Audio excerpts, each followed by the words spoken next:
السلام عليكم ورحمة الله وبركاته. كم جرت كبجمتوتا في جالتمتوتا هردفتوتا أورو كونستراكشن إن ماركتينج يوتيوب كو يوتيوب كيسان أورو كونستراكشن إن ماركتينج يوتيوب جتراي يوتيوب كان رتي وديفنو وانغرغرا حال جار سمنا الرت هندا كسمس مشالي بيا كين كيس ترجمان إيش ترجماني في إجتين سامي كأنا كرجمو في وديفنو كان فكاتن هدوي ساسم برانغ هاترون كين نيادا تما guyyaa har'aas akkuma kana dura baratame odeeffannoowwan kana fakkaatan isin biraan gahuudhaaf qophii keenya xumuree gama keessan dhufee jira jechuudha. Kanaaf warroonni yeroo jalqabaatiif gara YouTube channel kanaa dhuftan subscribe gochuu hin dagatinaa, miseensa keenya kan taatan like gochuudhaan nu jajjabeessaa, odeeffannoo kana hiriyoota keessan biraan share gochuudhaan biraan gahaa isiniin jira. Egaa akkuma beekamu guyyoota muraasaaf odeeffannoo kamuu odoo isin biraan hin gahin turuun kiyya ni yaadatama. Kanaaf isaaf nu folchaa jecha guyyaa har'aa akkaataa kana dura baratameen odeeffannoowwan garaagaraa gaafii hedduu keessanii kan ta'ee fi ofii kennaa waan beekuu qabdan jennee yeroo kanatti waan isin fayyada jennee yaadne isin biraan gahuudhaaf qophii keenya xumuree dhufee jira jechuudha. Kanaaf radeebuudhaan baga nagaan dhuftanii subscribe gochuu hin dagatinaa, YouTube channel keenya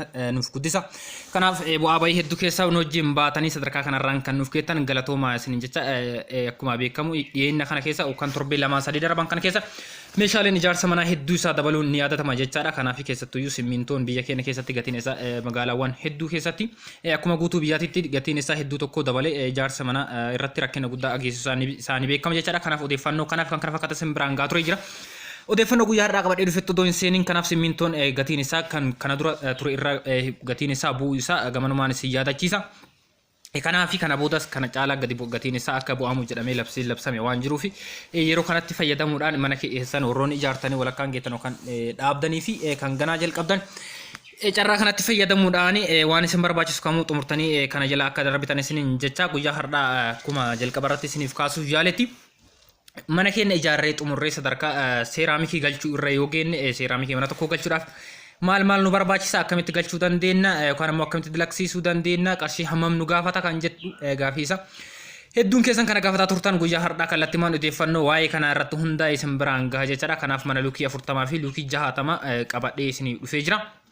Kanaaf mana luukii 40 hanga 60 jiran seeraamikii galchuudhaaf yookaan ammoo shaklaa lafarraa galchuudhaaf gatii hammam nu gaafata, qarshii hammam nu barbaachisa, baay'inaan ammoo seeraamikii kana hammam bituu qabna jedhee gaafiin isin keessatti uumame deebii isaa kallattimaan guyyaa har'aa ni argattu jechaadha. Kanaaf hanga xumura qophii keenyatti nu faana bu'aa isin jecha. Hanga xumura viidiyoo kanaa yoo hordoftan odeeffannoo hedduu asirraa argachuu fi mana keessan seeraamikii galchuudhaaf qarshii hangam akka isin gaafatu, akkamitti galfachuu akka dandeettan odeeffannoo isaa guutumaan guutuutti asirraa argachuu ni dandeettan jechaadha. Kanaaf kallattimaan gara odeeffannoo keenyatti yoo seenne mana difama mana ijaarannee seeraamikii galchuu yoo barbaanne seeraamikii lafarraa jechaadha. Kanaaf girgiddaas galchuu dandeenya. Kanaaf odeeffannoo guyyaa har'aa keessatti kan lafarraa isinitti yookaan isin biraan gaha jechaadha. Kanaaf seeraamikii kana galchuu barbaanne sadarkaa 3tu jira hanga sadarkaa 3 hanga 4tu jira. Abbaa saantimeetira 40 50 fi 60 jedhameetiin beekama jechaadha. Kanaaf saantimeetira isaa irratti hundaa'uudhaan gatii irratti garaagarummaa hedduu qaba jechaadha. Kanaaf isa kana yeroo galchuun abbaa 40 abbaa 50 fi abbaa 60 jedhamee kan jiru kun kaareedhaan gurgurama jechaadha. Kanaaf yeroo bituudhaaf mana inni itti gurguramu yeroo deemtan kaareedhaan isinitti gurgurama. Abbaan 40 kaareen isaa meeqa, abbaan 50 meeqa, akkasumas abbaan 60 meeqa kan jiru isin biraan gaha. Kanaaf akkuma jalqabaatti kaasuuf yaaletti abbaan 40 seentimeetira 40 jechaadha. Seeraamikiin kaareen tokko qarshii 300 gurgurama jechaadha. Kaareen tokko qarshii 300 manni keessan kaaree hamma inni ta'u herreegdanii. Kanaaf kaareen takkattiin qarshii 300 yoo ta'e hammam nu barbaachisa kan jiru gamanaan herreegdanii bira ga'uu dandeetta jechaadha. Kanaaf anis gama kiyyaan waan herreege mana luukii 40 fi hanga 60 jidduu jiran gatii isaa hammam akka ta'e yookaan ammoo hammam akka nu barbaachisu isin biraan gaha jechaadha. Abbaa 50 yoo ta'e kaareen tokko qarshii 320 haaluma isa fakkaatuun abbaa 60 yoo ta'e qarshii 330 jechaadha kaareen tokkochi. Kanaaf mana keenya saaloonii galchuu barbaanne yookaan immoo gaadota kutaa mana keessa jiruu fi saaloonii fi afoo mana isaa irra galchuu barbaanne qarshii hammam nu gaafata kan jedhu gamanumaan isin biraan gaha. Egaa abbaa 40 kana galchuu barbaanne manni luukii 40 jalqaba mana luukii 40 isin biraan yoo ga'e manni luukii 40 bal'inni mana luukii 40 kaarii 60 jechaadha. Manichi guutuun mana gaadaa qabate ala isaarra qabate hanga keessa mana saaloonii kaarii 60 jechaadha. Kanaaf kaariin 60 kun qarshii 300 yoo baay'ifnu guutuu mana keenya galchuuf mana luukii 40 kana galchuudhaaf qarshii 18,000 nu gaafata jechaadha. Gaadaa isaa ta'e saaloonii isaa afoo balbalichaa irra mana afoo barandaa isaa irra galchuu yoo barbaanne qarshii 18,000 qopheessinaan abbaa seentimeetira 40 kana galchuu ni dandeenya jechaadha. namoonni tokko tokko akka filannoo keessaniititti keessa manaa dhiiftanii saaloonii qofa kan galfachuu barbaadan yoo jiraate kanaaf manichi luukii 40 kun saaloonii isaa bal'inni isaa kaaree 35 waan ta'eef saaloonii bichaa galfachuu yoo barbaadan qarshii 10,500 qopheessinan galfachuu ni dandeettan jechaadha. Abbaa santimeetira 50 yoo barbaadan manicha luukii 40 kanaa fi qarshii 19,200 yoo qopheessan isiniif gahuu ni danda'a jechaadha. Abbaa 50 kana ta'e mana luukii 40 kanaaf saaloonii qofa galfachuu yoo barbaadan qarshii 11,200 qopheessitanii yoo jettan galfachuu ni dandeettan jechaadha. Haaluma kana fakkaatuun abbaa 60 galfachuu barbaadan bal'inni hedduu qaba jechaadha. Bareedinaafis hedduu tokko filatamaa kan ta'e abbaan 60 kun fordinas ni qaba. Kanaaf isa kana galfachuu barbaadan mana luukii 40tiif yoo barbaadan guutuu mana isaa yoo galchuu barbaadan qarshii 19,800 qopheessinan galfachuu ni dandeettan jechaadha. Saaloonii qofa barbaadan qarshii 11,500 yoo qopheessan bitachuu kan ammoo hojjisiifachuu ni dandeettan jechaadha.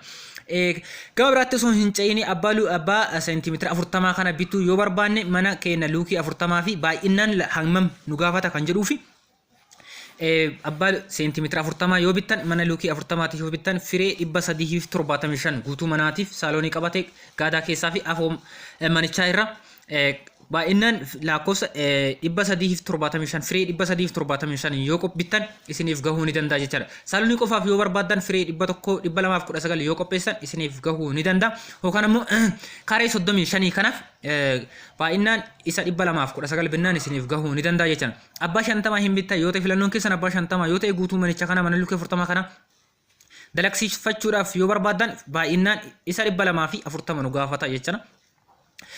Saaloonii qofaaf yoo barbaanne firee 140 nu gaafata jechaadha. Haaluma isa fakkaatuun abbaa seentimeetira 60 bituu yoo barbaanne manicha kana guutuu manicha luukii 40 kana galfachuudhaaf yookaan dalagsiisuudhaaf yoo barbaanne 167 nu gaafata jechaadha. Isa saaloonii qofa yookaan ammoo hagicha qofaaf hin barbaanne ta'e ammoo firee 98 nu gaafata. Kanaaf baay'inni isaas hanga kana gatiin isaas hanga kana gaafata jechaadha. Akka kanaan beekuu dandeenya, akka kanaan dalagsiifachuu yookaan ammoo hojjisiifachuu ni dandeenya jechaadha.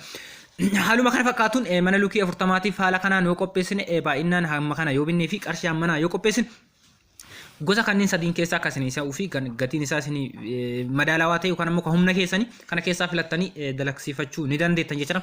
Egaa haaluma isa fakkaatuun mana luukii 60 gamanumaan laalla. Mana luukii 60 kanaaf baay'inaan hammam nu gaafata qarshitti hammam nu gaafata abbaa 60 yoo ta'e 40 yoo ta'e fi abbaa 50 yoo ta'e kan jedhus tartiibuma kanaan isin biraan gaha. Isin ammoo hanga xumura qophii kennaatti nu hordofan affeerraa kenna jechuudha. Egaa abbaa seentimeetira 40 yoo barbaanne manicha keenya kanaaf manicha luukii 60 kanaa fi gaadaa isaa ta'e saaloonii gaadaa hedduu qaba jechuudha. Gaadaa sadii qaba manicha luukii 60. Saaloonii isaa ta'e afoo manichaa irraaf walumaa galatti abbaa 40 seentimeetira 40 kana bituu yoo barbaanne isa 563 nu gaafata jechaadha. Kanaaf yeroo bitamu firee isaa tokko tokkoon osoo hin taane kaareedhaan kaaree mana keessanii herreegameetiin kan bitamu manichi luukii 60 keessi manicha kaaree 90 ta'a. Kanaaf qarshii 300 fi qarshii 300 yoo baay'ifne naannoo qarshii 27,000 nu gaafata jechaadha. Saaloonii dabalatee gaadaawwan manicha sana keessa jiran gaadaa sadii dabalatee afur manichaa irra dabalatee qarshii 27,000 qopheessinaan nuuf gaha jechaadha abbaa seentimeetira 40. Egaa haaluma isa fakkaatuun saaloonii qofa hin barbaanna yoo ta'e haaluma jalqaba irratti ilaalle saaloonii yookaan hagichi mana luukii 60 fi mana luukii 40 bal'inni isaa wal qixa waan ta'eef qarshii 10,500 qopheessina nuuf gahuu ni danda'a jechaadha. Haaluma isa fakkaatuun abbaa seentimeetira 50 hin barbaanna yoo ta'e walumaa galatti manichi keenya kun gaadota manicha kana keessa jiran dabalatee saaloonii isaa dabalatee afoo manichaa irraaf baay'ina isaatiin firee 360 qopheessinaan nu gaha jechaadha. Kanaaf kan inni kabitamu kaareedhaan manichi kaaree 90 jennee jirra. Abbaan seentimeetira 50 kaareen tokko 320 jennee jirra. Walumaa galatti manicha kana dalagsiisuu yoo barbaanne guutuutti shakilaa galchuu yoo barbaanne yookaan immoo seeraamikicha kana galchuu yoo barbaanne abbaa seentimeetira 50 kana qarshii 28,000 fi 800 qopheessina walumaa galatti nu geessuu ni danda'a jechaadha. Kophaa isaatti saaloonii qofa hin barbaanna yoo ta'e yookaan hagicha qofa hin barbaanna yoo ta'e qarshii 11,200 qopheessinaan nuuf gahuu ni danda'a jechaadha. Egaa haaluma isa fakkaatuun abbaa seentimeetira 60 hin barbaanna yoo ta'e walumaa galatti guutuu mana kana mana luukii 60 yookaan immoo kaaree 90 kanaaf firee 250 yoo qopheessine nuuf gahuu ni danda'a. Saaloonii qofaaf yoo hin barbaanne ta'e immoo firee 98 qopheessinaan nuuf gaha jechuudha.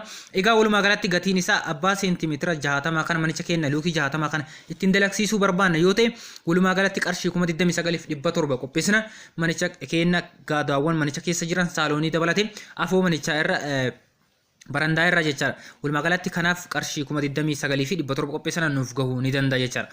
Kanaaf yeroo yerootti dalagsiisuu warri barbaadan saaloonii qofa galfachuu yoo barbaadan qarshii 11,500 dalagsiisuu kana immoo hojjisiifachuu ni dandeettan jechaadha. Egaa mana luukii 40 fi luukii 60 odeeffannoon haala manicha kana shakilaa galchuu kan immoo seeraamikii galchuu ittiin mana keessan bareechifachuu warri barbaadan odeeffannoon isaa akkana fakkaata. Gaafii yoo qabaatanii fi yaada qabaattan waan kamiyyuu koomentii jalaa fi gara lakkoofsa bilbila keenya isinii kennameen nu gaafachuu ni dandeettani. Wantoota kanaa fi kan kana fakkaatan isa biraas mana keessan ittiin bareechifachuu yookaan midhaasifachuu ijaarsifachuu warri barbaadan meeshaalee biyya kana keessatti bitachuu fi gatii isaa beekuu barbaadan odeeffannoo kamuu argachuu barbaadan gama keenya dhuftanii gaafii gaafannan gaafii keessaniif wantoota deebii isiniif ta'a jenne. Bu'aa bayii aarsaa kamuu kaffallee isin biraan ni kenna. Kanaaf nuti kan isin biraan gahuudhaaf deebii keessaniif gaafii keessaniif deebii isinii laatuudhaaf qophiidha waan ta'eef gama keenya keessaa waan kamuyyuu odeeffadhaa waan kamuu gaafadhaa beekaa isiniin jenna. Kanaaf odeeffannoon guyyaa har'aa qabadhee isinii dhufe kanuma hanga ammaa hordofaa turtanii gaafii biraatiin yookaan ammoo odeeffannoo biraatiin yeroo biraa hanga walitti deebinutti nageenyi keenya bakka jirtanitti sinaa qaqqabu nagaan nuuf tura. Akkuma jalqaba irratti kaasee warroonni yeroo jalqabaatiif gara YouTube chaanaalii kanaa dhuftan subscribe gochuu hin dagatinaa. Hiriyoota keessan biraan gaha waan baay'ee irraa fayyadamtu waan baay'ee odeeffannoo baay'ee irraa argattu.